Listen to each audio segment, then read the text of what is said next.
feels down. You don't really know you. Mayado ngayon ang mga netizen dahil ang ilalayag daw ng ABS-CBN na love team ay ang Kyrene, na ang inaasahan nila na ang ilalayag ay ang Jarlet. Kaya marami sa mga supporters ni Colette ang in-unfollow na si Jaren. Kaya marami din ang nag-react sa mga supporters ni Jaren at sa mga supporters ni Colette kung bakit dinamay nila si Jaren na hindi naman daw kasalanan ni Jaren kung yun yung gusto ng management ng ABS-CBN. Bakit nila i-unfollow si Jaren instead na suportahan nila dahil part lang naman yun sa industriya ng showbiz. Alam ng ABS-CBN kung sino ang patok sa masa. Hindi pa kasi maramdaman ng mga tao ang kilig ng Kyrene ngayon dahil mas nauna kasing ipinag-shift ng mga tao ang GP Kai. Dahil sa pag-amin ni GP bago pa man ito lumabas sa bahay ni Kuya na crush na si Kai at nakitaan daw ito ng potensyal din ng mga tao na may kilig sa kanila. Disclaimer lang guys, kaya siguro pinagtambal sina Jaren at Kai ay dahil pareho silang magaling kumanta.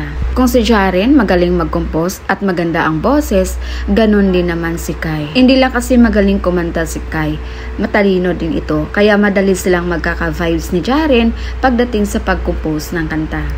At yun yung pwedeng maging talent nila pag sa ASAP sila magpe-perform.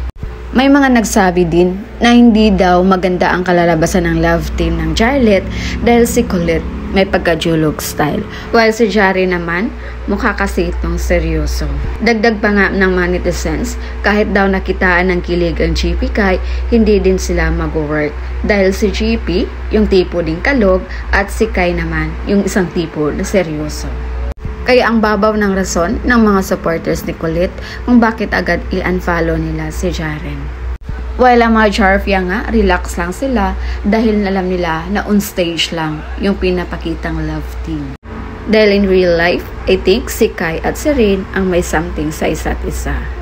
At baka sa off-cam naman, merong Jarlet. Kaya hindi talaga valid yung mga reason nila na i-unfollow nila agad si Jaren. Sa tingin ko guys, ang ginawang love team ng ABS-CBN ay parang trial error. Dahil kung hindi pumatok yung una nilang binuong love team, pwede naman nilang palitan kung sino yung gusto ng masa. Yun kasi yung mga nakikita natin ng mga artista sa ABS-CBN. Nagkakaroon ng iba't ibang partner yung ginawa nilang love team. Dahil pinipilian nila kung sino talaga ang pumatok or sino talaga ang magustuhan ng mga tao. Kaya masyado lang kasing atat yung mga supporters ng Pinoy Big Brother Gen 11 ngayon sa mga gustong iparis na mga gusto nilang